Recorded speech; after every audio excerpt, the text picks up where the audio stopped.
Puji nama Tuhan, selamat pagi. Kita boleh bersyukur atas segala kebaikan yang Tuhan berikan di dalam kehidupan kita. Dan di pagi hari ini, kita mau mendengarkan kebenaran firman Tuhan. Sebelumnya kita mau berdoa terlebih dahulu. Bapa kami dalam surga, di dalam nama Tuhan Yesus, kami mengucap syukur buat segala kebaikan dan pertolongan Tuhan. Tuhan telah menyertai dan memberkati kami. Dan di pagi hari ini, sebelum kami melakukan segala aktivitas kami mau dipenuhi dengan kebenaran firman Tuhan terlebih dahulu untuk memimpin dan mengatur langkah hidup kami. Kami serahkan ke dalam tangan Tuhan hamba-Mu yang menyampaikan dan anak-anak Tuhan yang mendengarkan. Di dalam nama Tuhan Yesus, haleluya, amin. Ya, puji nama Tuhan. Di pagi hari ini kita mau mendengar satu kebenaran firman Tuhan yang ada di dalam 1 Samuel 25 ayat yang ke-11. Saya akan membacakan buat kita semua. Dikatakan demikian, masakah aku mengambil rotiku, air minumanku, dan hewan bantaian yang ku bantai bagi orang-orang menggunting untuk memberikan kepada orang-orang yang aku tidak tahu dari mana mereka datang. Nah, di sini kita mau belajar satu kebenaran firman Tuhan tentang seorang yang bernama Nabal. Kalau kita melihat seorang Nabal adalah orang yang mementingkan diri sendiri atau fokus pada diri sendiri. Kalau kita memperhatikan Nabal, seorang pria kaya yang memiliki sikap kasar dan tingkah lakunya itu bodoh dan tidak mau bersyukur di dalam kehidupannya. Dia hidup di daerah Karmel dan ia menolak bantuan dan utusan Daud. Dan ini yang menyebabkan Daud ini marah dan ingin membalas dendam. Dan kita tahu ceritanya bahwa Daud selama pengejaran mengungsi dan tinggal di Karmel itu menyebabkan Nabal bisa menikmati tempatnya aman, di mana satu wilayah yang aman, di mana dijaga oleh Daud bersama dengan pasukannya. Kita tahu bahwa ketika utusannya datang untuk meminta bantuan bekal, ditolak secara mentah-mentah dengan perkataan yang kasar. Hal ini membuat para pegawainya Nabal juga kaget. Supaya tidak ada konflik yang berkepanjangan, maka para pegawai Nabal menyampaikan hal ini kepada istrinya Nabal, yaitu Abigail. Dan kalau kita lihat apa yang dimiliki oleh Nabal itu adalah sesuatu yang sangat luar biasa. Dia memiliki 3.000 ekor domba dan 1.000 ekor kambing. Selama Nabal membuat atau menanam tanaman itu dan Daud ada di sekitarnya, begitu aman dan tidak ada gangguan selama Daud tinggal di sana. Nah, kalau kita lihat sendiri, Nabal mempunyai arti bodoh atau bebal, dan dia digambarkan sebagai seorang yang kasar, marah, pemarah, dan sombong. Dan kita bisa melihat itu yang dia miliki atau yang melekat pada diri Nabal. Dan ketika konflik dengan Daud, kita tahu bahwa Daud dengan anak buahnya posisinya sebagai seorang buronan, tentu saja dia membutuhkan bekal kehidupan atau bekal makanan.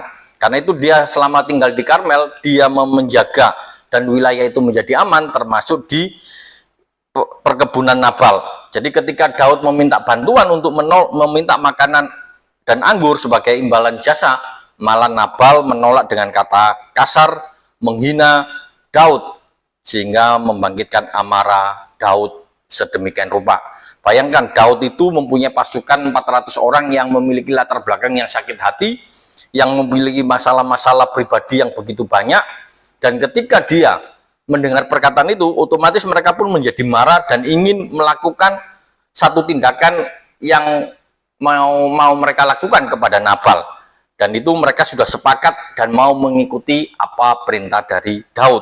Tetapi kalau kita lihat di sini ada peran istrinya, istri dari Nabal yang bernama Abigail. Ketika mendengar cerita dari para pegawainya, istrinya mengambil sikap yang bijaksana, diam-diam menyiapkan bekal dan pergi menemui Daud untuk meredakan amarahnya.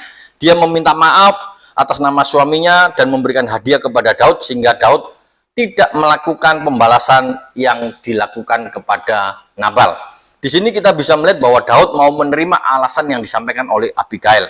Dan kalau kita lihat setelah selesai, di mana Abigail telah menyelesaikan masalah, sedangkan Nabal sedang di rumah merayakan pesta. Baru keesok hariannya Abigail menceritakan semua di mana suaminya sudah sadar dari mabuknya.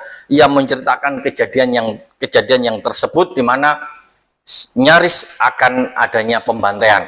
Satu perkataan yang membuat jantung Nabal itu berhenti dan membeku seketika, dan 10 hari kemudian dia mati. Di sini kita bisa melihat bahwa peristiwa ini menunjukkan bahwa Tuhanlah yang menghakimi Nabal, meskipun Abigail yang mencegah. Dan kita di sini boleh belajar dari satu pelajaran yang kita ambil di dalam peristiwa ini adalah seringkali kita ini menyadari bahwa fokus pada diri sendiri itu memang baik, bisa menghasilkan sebuah keberhasilan. Dan orang-orang yang menolak untuk terganggu kebutuhan-kebutuhan orang lain, mencurahkan segala tenaga dan tujuannya, bisa membuat mereka ini tidak mau menolong.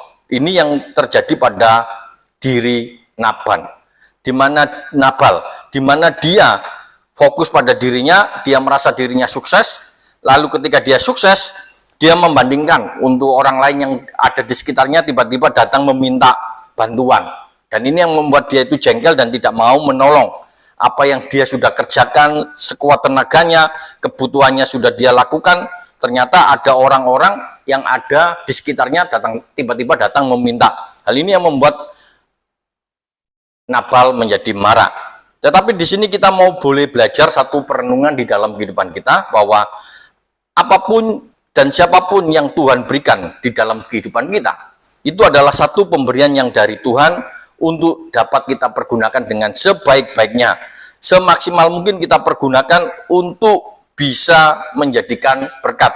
Bukan untuk mengasihi diri kita sendiri, untuk dunia kita sendiri, yang seperti Nabal katakan bahwa ini adalah rotiku, makananku, hartaku. Itu adalah satu ungkapan bahwa segala miliknya itu adalah punyanya dirinya sendiri. Sedangkan itu adalah pemberian Allah. Jadi kalau kita renungkan sejenak bahwa Nabal ini mementingkan dirinya sendiri, bahwa ketika Allah memberikan dia berkat, ternyata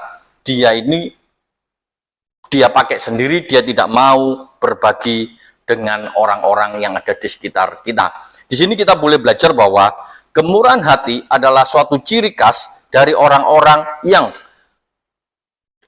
kudusnya Allah yang Tuhan berikan. Jadi kalau kita merenungkan sejenak bahwa kemurahan hati adalah sebagai salah satu ciri dari orang-orangnya yang dipakai oleh Allah. Di sini kita boleh belajar satu sikap yang dimiliki oleh Nabal, yaitu fokus pada diri sendiri, yang menyebabkan dirinya juga akan mengalami kebinasaan ketika mendengar berita bahwa Daud akan membantai. Nah, kata-kata mau membantai itu membuat dia itu berhenti. Nah, kalau orang-orang sekarang mengatakan stroke, langsung dia kena stroke selama 10 hari baru dia meninggal. Nah, di sini kita boleh belajar dari satu firman Tuhan di pagi hari ini. Kita mau belajar bahwa fokus pada diri sendiri itu baik, tetapi tidak mau membantu orang lain itu yang menyebabkan masalah di dalam kehidupan kita. Kita diajar untuk memiliki kemurahan hati karena kita adalah orang-orang yang memiliki ciri khas atau tanda yang Tuhan berikan sebagai anak-anaknya. Biarlah kebenaran firman Tuhan di pagi hari ini menjadikan kita boleh merenungkan dalam diri kita. Fokus diri kita sendiri adalah untuk kita sendiri atau mau kita bagi ketika Tuhan mengizinkan segala sesuatu Tuhan berikan di dalam hidup kita. Amin firman Tuhan, mari kita berdoa. Bapa kami di dalam surga, di dalam nama Tuhan Yesus, kami mengucap syukur dan berterima kasih buat segala kebaikan dan pertolongan Tuhan. Tuhan telah menyertai dan memberkati kami sepanjang malam, dan di pagi hari ini, di hari yang baru, kami mau menyerahkan hidup kami ke dalam tangan Tuhan. Biarlah kami boleh menjadi anak-anak Tuhan yang memiliki kemurahan hati sebagai tanda anak-anak-Mu, di mana kami mau berbagi apa yang sudah Tuhan berikan kepada kami. Kami boleh belajar dari peristiwa ini bahwa mementingkan diri sendiri adalah sesuatu yang tidak baik. Terima kasih Tuhan, Tuhan memberkati anak-anak-Mu yang dimana sebentar akan melakukan segala aktivitasnya. Kami menyerahkan sepenuhnya ke dalam tangan Tuhan. Di dalam nama Tuhan Yesus, Tuhan memberkati setiap usaha pekerjaannya. Tuhan memberkati setiap Apapun yang dikerjakan, Tuhan jadikan berhasil, dan Tuhan memberkati setiap anak-anak Tuhan yang mengalami kelemahan tubuh, yang sakit. Di dalam nama Tuhan Yesus, Tuhan memberikan kesembuhan, kemenangan, dan Tuhan memberikan jalan keluar bagi setiap kami yang memiliki berbagai macam persoalan dan kehidupan. Di dalam nama Tuhan Yesus kami berdoa dan mengucap syukur. Haleluya. Amin.